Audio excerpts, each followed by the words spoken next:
महाराज की जय हो। क्या समाचार लाए हो महाराज, दोनों युवक गुप्तचर नहीं बल्कि ठीक आपकी तरह अपनों के फंसाए हुए हैं।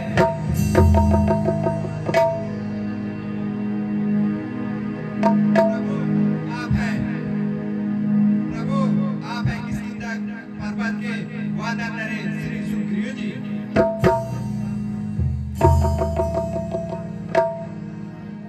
हम नरेश को सादर प्रणाम करते हैं।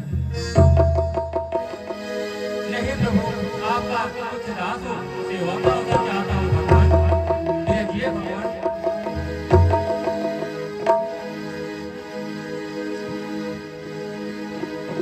महाराज आप हैं अयोध्या नगरी के राजकुमार राम और लक्ष्मण।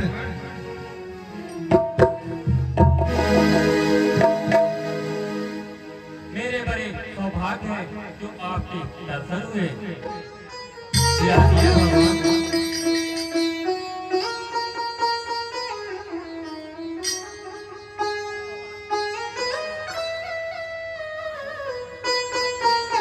प्रभु आप भी मेरी तरह अपनों के बताए हुए हैं,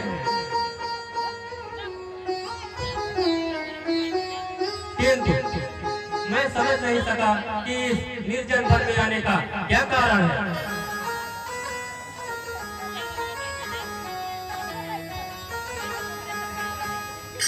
नहीं दास गुरु जी, हम सताए हुए नहीं हैं। हमारा यह सौभाग्य है कि हम अपने माता पिता की आज्ञा का पालन करने में समर्थ रहे, परंतु क्या प्रभु? हमारे वनवास का समय पूर्ण होने को था कि दुर्भाग्य ने हम पर आक्रमण कर दिया। पंचवटी पर हमारी किस्मत धोखा दे गई। अकेली सीता न जाने कहाँ समा गई। अब तुम ही बताओ, मैं कहाँ जाऊं, किधर जाऊं और कैसे सीता का पता लगाऊं।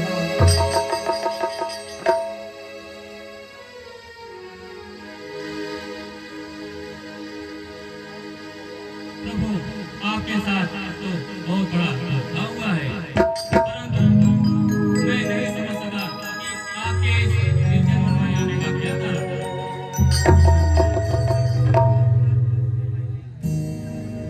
प्रभु हाँ, याद आया।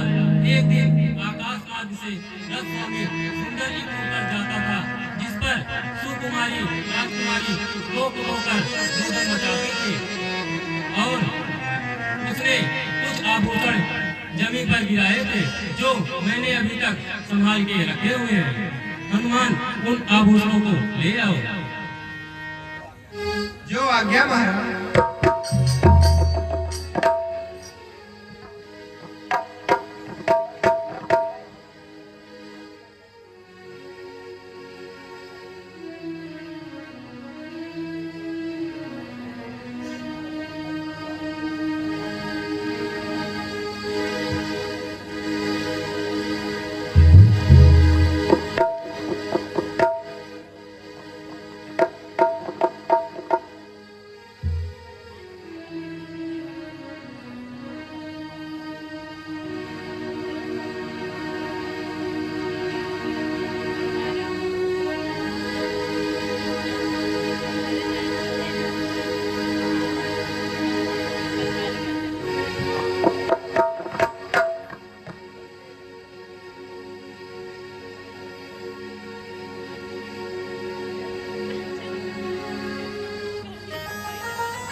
कीजिए प्रभु।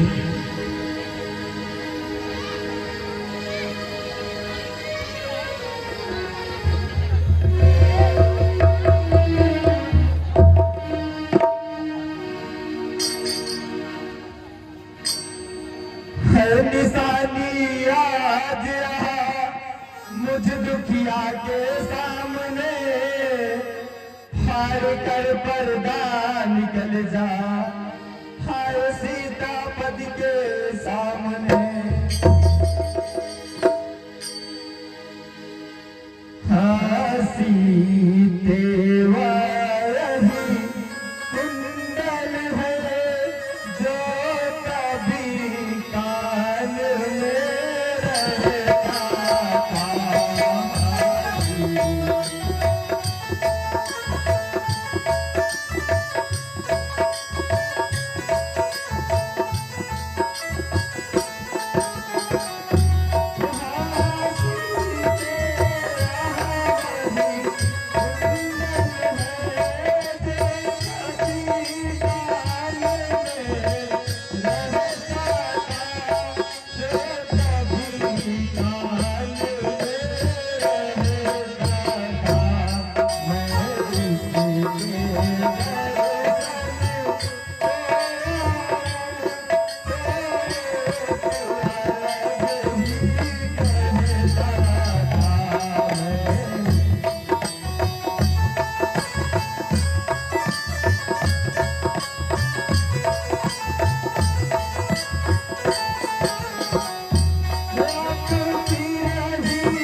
बलदेही की सुध नहीं मिली तो तेरा मिलना निस्बत है। बलदेही की सुध नहीं मिली तो तेरा मिलना निस्बत है। लक्ष्मण तुम भी आगे आओ देखो सीता का कुंडल है।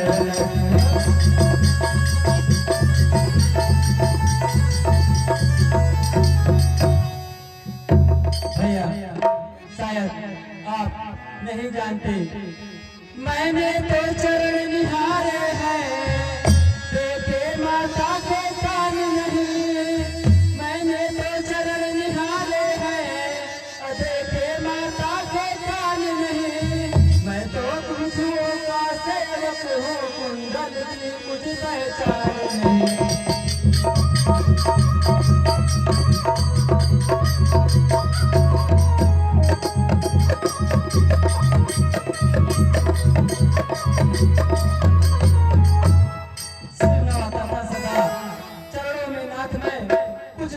मुझको क्या कान में क्या हाथ में, पर नाथ सुकून अच्छा है, पर नाथ सुकून अच्छा है। कंधे में तीर कमानों में जल्दी वह दिन आएगा। कुंडल हो गए उन कानों में, कुंडल वाली बैठेगी का इस बात हरण करने वाले अब सावधान होकर सोना, आते हरण करने वाले। धन्य हो धर्मवता लक्ष्मण, धन्य हो। पद नहीं मान की ज्ञान की सीमा नहीं, पास भाभी के रहे और कान तक देखा नहीं।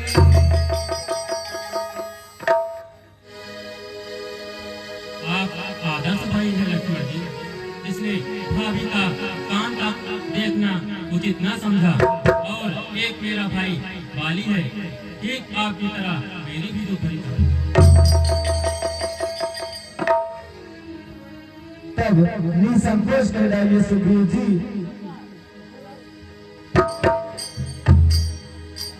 हे रघुनंदन, एक समय की बात है, मैं दानव का बेटा मायावी आधी रात को पंपापुर में आया और मेरे भाई बाली को ललकारने लगा।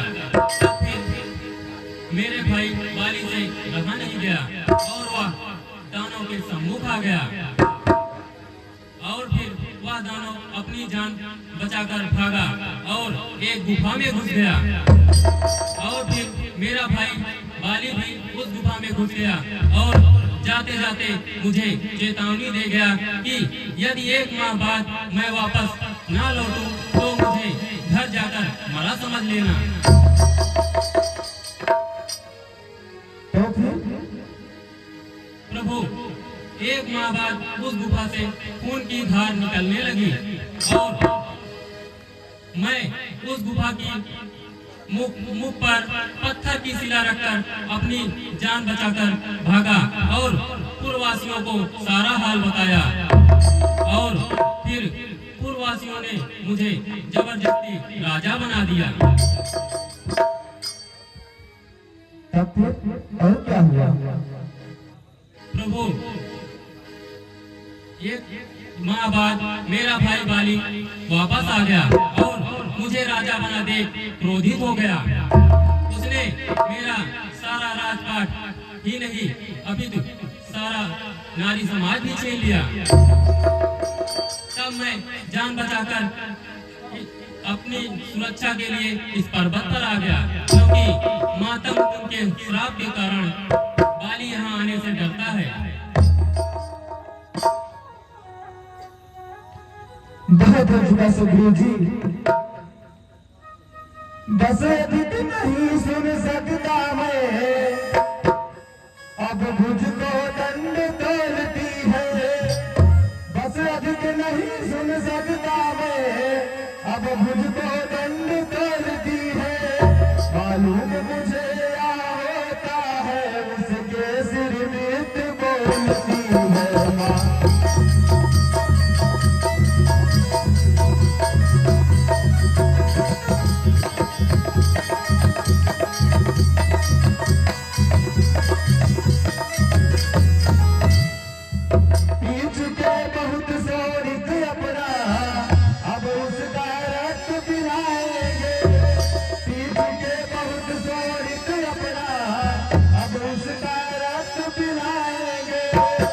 राजपाट सुग्रीव तुम्हें हम संध्या तक दिलवाएंगे।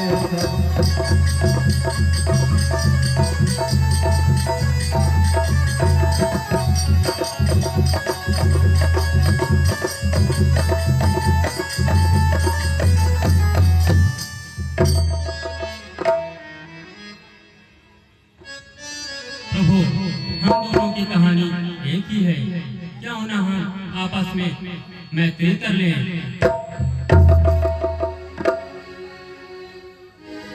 बहुत सुंदर विचार है वानर नरेश। प्रभु, मैं आपसे विनती करूंगा कि मैत्री कहाँ आगे बढ़ाइए। ये पवन, तुमने तो मेरे मुंह की बात छीन ली।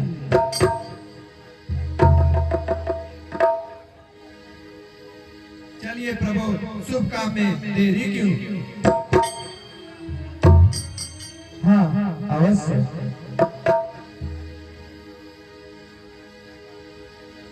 आइए प्रभु, मैं वानर और आप नर, इसमें मेरे साथ मैत्री करने में मेरा ही सत्कार है। प्रभु, आपको यह मैत्री पसंद हो तो मेरा यह हाथ फैला हुआ है, आप इसे अपने हाथ में ले लो।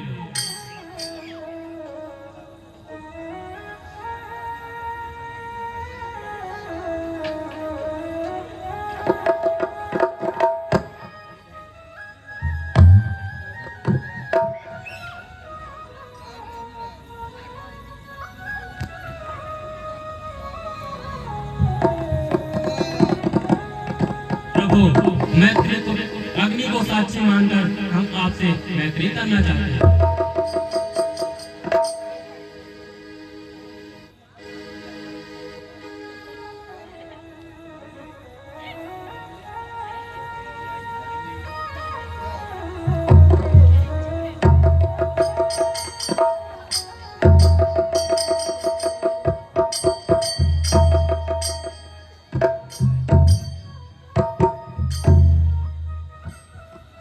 सखे, उपकार ही मित्रता का फल है और अपकार ही शत्रुता का लक्षण।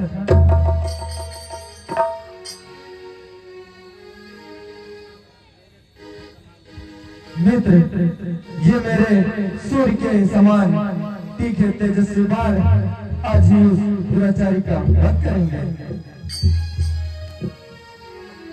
भला बाली से भी कोई लड़ सकता है? आखिर क्यों भाई, उसमें ऐसी क्या करामात है? प्रभु, बाली को अनोखा वरदान मिला हुआ है। जब कोई भी उसके सम्मुख जाता है तो उसका आधा बल बाली में चला जाता है और देखते ही देखते बाली उसे धूल चटा देता है। अच्छा, प्रभु, आपके बाण प्रज्वलित, तेज एवं मरुमेदी है। यदि आप कुपित हो जाएं तो तीनों लोगों को भस्म कर सकते हैं। मैं आपकी बाली से तुलना नहीं कर रहा हूँ और न ही आपको शर्मिंदा कर रहा हूँ। मैंने अपने भाई बाली के पराक्रम को अपनी आंखों से देखा है। प्रभु, वह देखिए, वो 7 साल के तेज, विशाल एवं मोटे वृक्ष हैं, जिसको बाली ने एक एक कर कई बार घेर डाला था। अतः प्रभु, आप इनमें से किसी एक वृक्ष को एक ही बाण में भेद डाले, तब मैं बाली के मारे जाने का विश्वास कर लूंगा।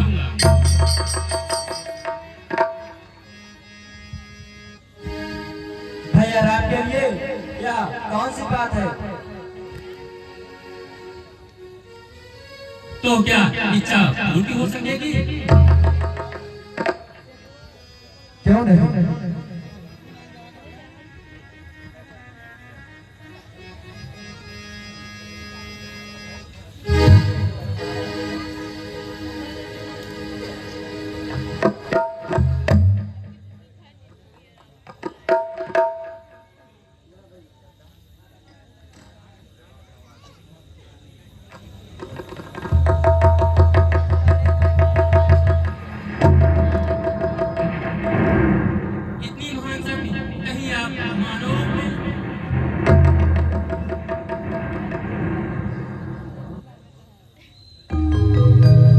गुरुजी, बहुत छोटी सी उम्र में ही हमने बाण विद्या सीख ली थी, इसलिए हमें हमेशा अभ्यास रहता है।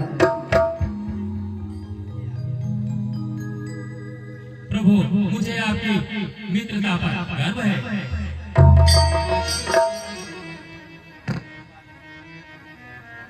अब मुझे बाली से डरने की कोई जरूरत नहीं है। किंतु सुग्रीव जी, डर हृदय से यूं नहीं निकल पाएगा। बाली अपने को तब तक दुर्बल नहीं समझेगा जब तक कि तुम अपनी शक्ति का उसे परिचय न दे दो। शक्ति का सबूत? किंतु प्रभु, यह सब तो मेरे बस के बाहर की बात है। यदि आप मेरी सहायता करें तब। हे सुग्रीव जी, राम ने आपसे मित्रता का हाथ बढ़ाया है, इसे उपकार न कहकर आज्ञा दीजिए। राम आपके साथ है, क्योंकि बाली द्वारा आप पर अनर्थ हुआ है। और सुग्रीव उस अनर्थ का बदला चुकाना चाहता है। तो फिर देर किस बात की है? आपके विश्वास की। हे सुग्रीव जी, दशरथ पुत्र विश्वासघाती नहीं कहलाएंगे। तब प्रभु, मैं भी आपको विश्वास दिलाता हूँ कि सीता माता की खोज में कोई भी कसर नहीं रहेगी। सुग्रीव जी, हम लोग शीघ्र ही किष्किंधा की ओर चलते हैं। तुम जाओ और उस भाई का रहने वाले बाली को व्यर्थी युद्ध के लिए ललकारो। जैसी आज्ञा प्रभु।